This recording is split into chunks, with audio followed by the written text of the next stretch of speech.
Welcome top news today. A Republican candidate who hopes to unseat a female Democratic senator in Missouri is drawing criticism for a statement he posted about women's rights in which he called feminists she-devils, and said that he expected his fiancée to have dinner ready for him every night at 6 p.m.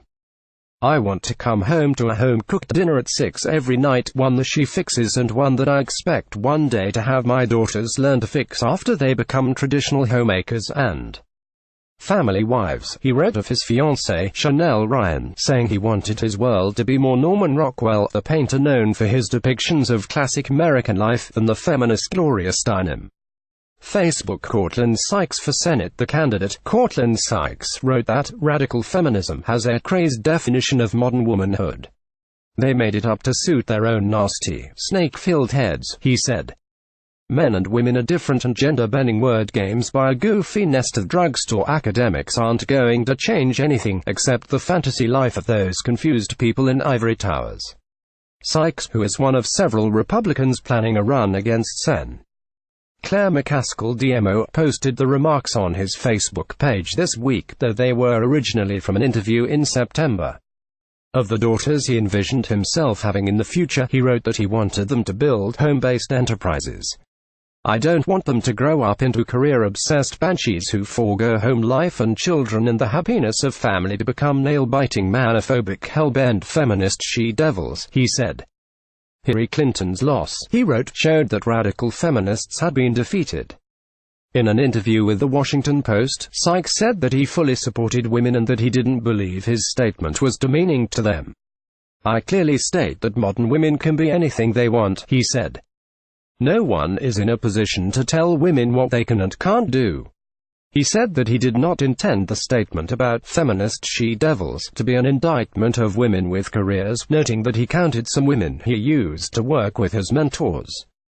"There are amazing women with amazing careers," he said. "You take Kellyanne Conway or Sarah Huckabee Sanders. These women absolutely should be celebrated." And he said he supported his fiancée, a conservative illustrator, and her work. "In fact, she doesn't even make dinner for him every night." He said the two live in separate parts of the state, Sykes in Independence, near Kansas City, and Ryan, his fiancée, a few hours south.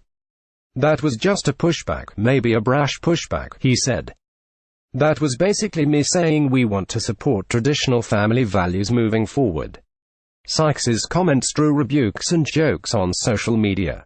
This afternoon in Is This Real?, the writer Rebecca Traister posted on Twitter, "I worry that nail-biting manophobic hell-bent feminist she-devils who shriek from the top of 1,000 tall buildings is going to be hard to fit on the front of a t-shirt," journalist Jennifer Wright tweeted. Some conservatives also moved to distance themselves from the comments. "Just to be clear, no relation at all. Thank God," wrote the conservative commentator Charlie Sykes. "Good luck with that, you unutterable moron," wrote New York Post columnist Jean Poderetz. Others question Sykes's seriousness as a candidate. "This dude is clearly less interested in becoming a senator than he is in trying to get a job at Fox or some other conservative outlet," wrote Craig Calcaterra, a baseball writer at NBC. Sykes worked for the military for 10 years, as an analyst for the Navy and later for the Defense Intelligence Agency, according to his LinkedIn account. Originally from Arkansas, he announced his candidacy before he'd been a permanent resident of Missouri for a year. The comments that Sykes posted originated as a part of a written response that Sykes sent The Street. Louis Post-Dispatch for a feature story the paper wrote about him last year in response to questions about women's rights. The newspaper wrote that Sykes sent them the document after declining to do a follow-up interview.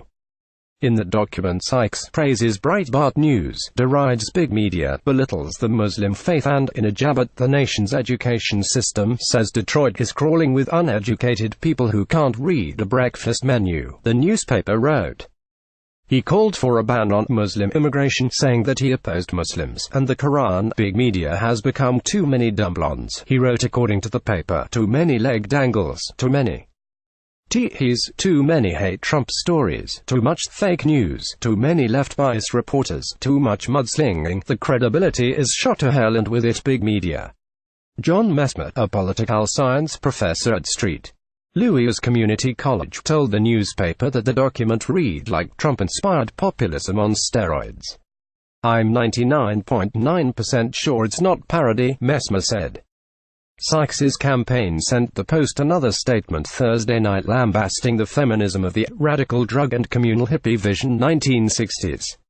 "The Femimarxism era is ending and I'm here to help end it," the statement said. Though Sykes's style bears some similarity to the president's, he has not earned Trump's endorsement. The president has instead expressed support for Josh Hawley, Missouri's Republican Attorney General, who also has the backing of some of the party's establishment. In November, Sykes released a long video in which he defended Roy Moore against the accusations that the Senate candidate from Alabama had pursued women and teenage girls while he was an assistant district attorney more than 30 years ago. Sykes's Facebook page is a repository of conservative ideas and memes, including one that compares McCaskill to the character Ursula from Disney's Little Mermaid. "I don't think anybody wants me making dinner," Sykes told the Post. "It would just be Pop-Tarts." Read more. The school deleted an article on a teacher's firing, so these teens publish it themselves. "I just don't like Muslim people," Trump appointee resigns after racist, sexist and anti-gay remarks. Reporters to Trump ambassador, "This is the Netherlands. You have to answer questions." Claire McCaskill's balancing act: how to be a moderate in a moderate times.